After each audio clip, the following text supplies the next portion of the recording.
I've always wondered why it is hard for adults to make friends. I mean, real friends, not acquaintances, not your co-workers. The kind of people you can call without wondering if you're bothering them.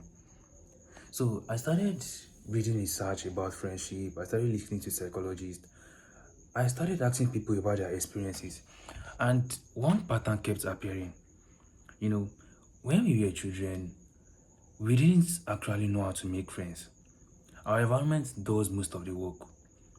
You know, we see the same faces every day, we eat together, we learn together. We don't have to earn belonging.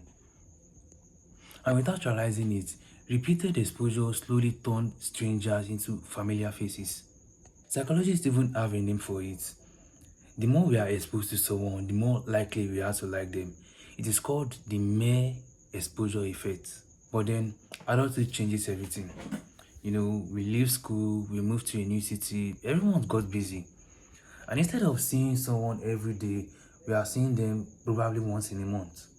And the interesting part is that loneliness isn't always caused by having no people around. You know, sometimes it is caused by having no environment that naturally brings those people together.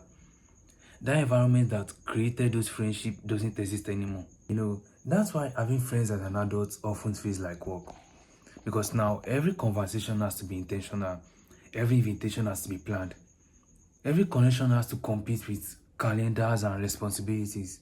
Maybe that's why some people believe something is wrong with them. You know, maybe that's why a lot of people say they miss having friends when what they actually miss is having a life that made friendship effortless.